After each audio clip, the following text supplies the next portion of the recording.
monetaris yang dipimpin oleh ekonom seperti Milton Friedman secara umum meyakini bahwa perekonomian memiliki kecenderungan untuk pulih dan mencapai keseimbangan otomatis dalam jangka panjang tanpa intervensi pemerintah yang signifikan. Mereka berpendapat bahwa mekanisme pasar jika dibiarkan berjalan bebas akan mengoreksi ketidakseimbangan yang terjadi. Fokus utama kaum monetaris. 1. Peran uang. Mereka menekankan peran penting jumlah uang beredar dalam menentukan tingkat harga dan aktivitas ekonomi jangka pendek. Yang kedua, intervensi minimal. Mereka menganjurkan intervensi pemerintah yang minimal dalam perekonomian, terutama dalam bentuk kebijakan moneter yang stabil dan dapat diprediksi. Selanjutnya, model pertumbuhan terkendala. Nah, model ini mempertimbangkan bahwa pertumbuhan tidak hanya bergantung pada akumulasi modal, tetapi juga pada kendala yang muncul dari lingkungan, sosial, dan kelembagaan, seperti kemiskinan, korupsi, dan biaya investasi yang tinggi. Faktor-faktor yang menjadi kendala dalam model pertumbuhan, yang pertama sumber daya alam, yang kedua sumber daya manusia, yang ketiga infrastruktur dan daya saing, yang keempat kegagalan pasar dan kelembagaan, yang kelima ketergantungan eksternal, yang keenam keterbatasan neraca pembayaran.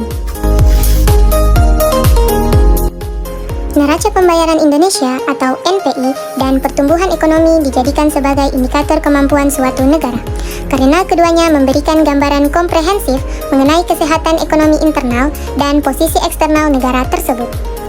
Pertumbuhan ekonomi, umumnya diukur melalui produk domestik bruto atau PDB, adalah indikator krusial karena beberapa alasan. Yang pertama, mengukur kinerja dan ukuran ekonomi. Yang kedua, mencerminkan kesejahteraan masyarakat. Yang ketiga, dasar perumusan kebijakan. Dan yang keempat, menarik investor.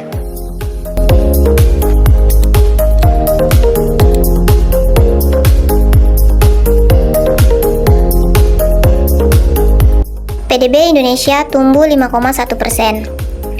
Fenomena pertumbuhan PDB Indonesia sebesar 5,1% dapat dianalisis melalui lensa klasik sebagai hasil dari 1. Optimalisasi tenaga kerja. Laju pertumbuhan ini mengidentifikasikan bahwa faktor tenaga kerja atau populasi besar sedang dimanfaatkan untuk produksi barang dan jasa. 2. Akumulasi modal dan investasi.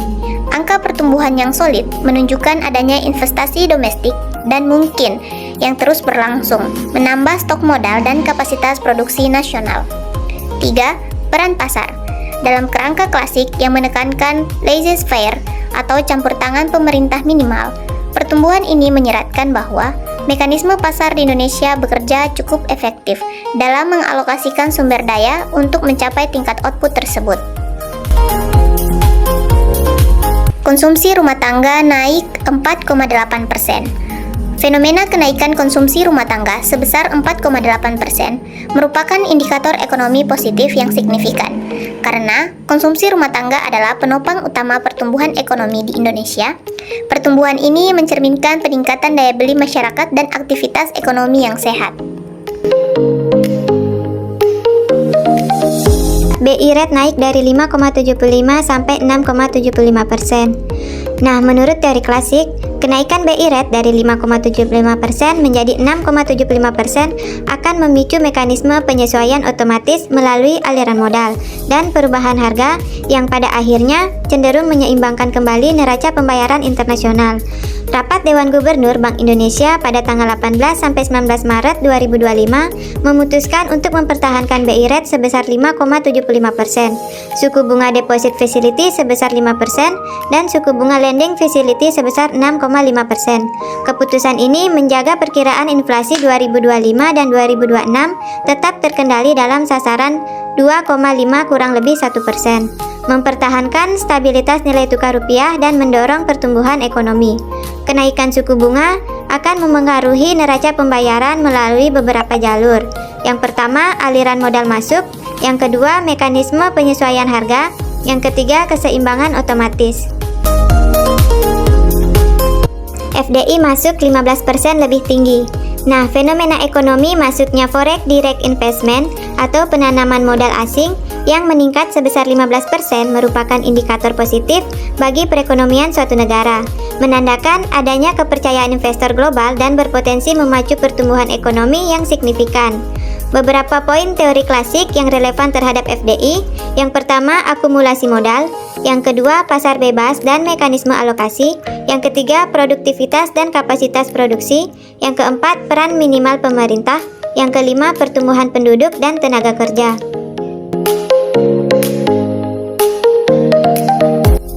Menurut teori klasik, nilai tukar dan pertumbuhan ditentukan oleh investasi swasta, arus modal, dan kepercayaan pasar.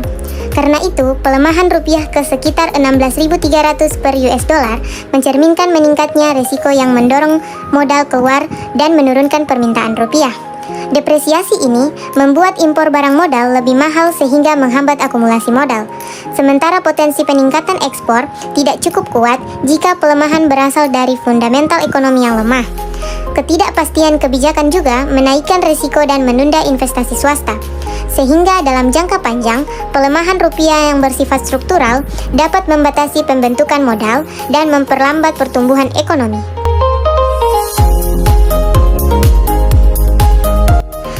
Penurunan ekspor Indonesia pada Juni yang terutama disebabkan oleh anjloknya ekspor komoditas tambang.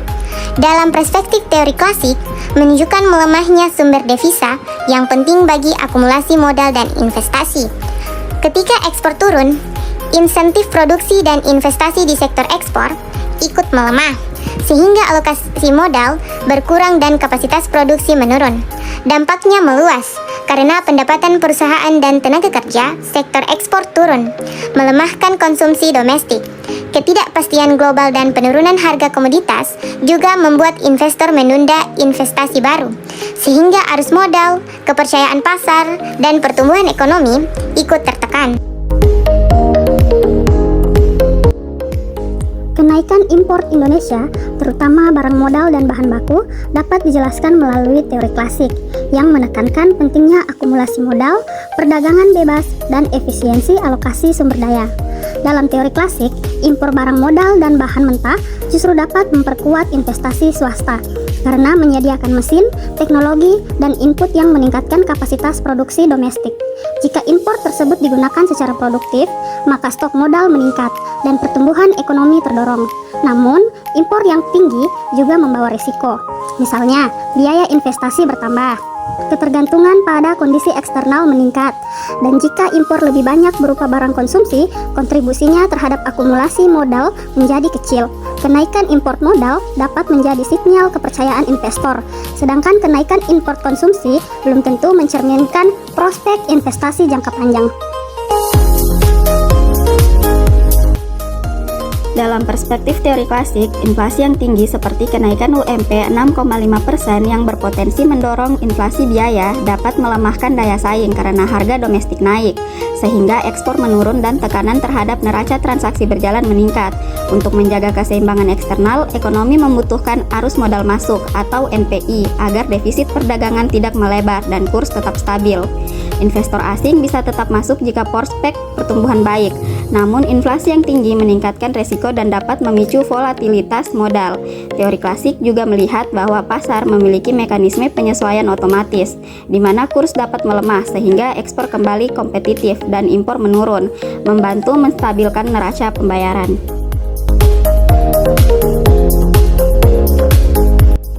Tenaga kerja full employment. Indonesia masih jauh dari full employment. Meskipun angka pengangguran menurun karena pengangguran terbuka sebesar 4,85%, pengangguran muda 17,3%, rendahnya kualitas pekerjaan, serta dampak PHK masih menjadi masalah serius. Dalam teori klasik, jika full employment tercapai, output nasional meningkat sehingga ekspor naik dan memperkuat current account. Namun, pendapatan yang lebih tinggi juga dapat meningkatkan impor. Tekanan impor mendorong pelemahan kurs, tetapi menurut mekanisme penyesuaian otomatis klasik, depresiasi rupiah justru meningkat ekspor dan menurunkan impor sehingga NPI kembali seimbang.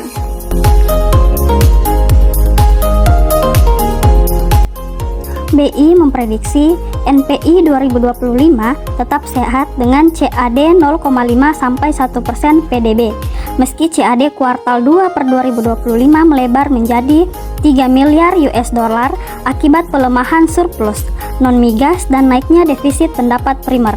Dalam teori klasik, defisit transaksi berjalan akan menyesuaikan secara otomatis melalui pelemahan kurs yang mendorong ekspor dan menekankan impor, serta masuknya arus modal asing untuk menutup defisit.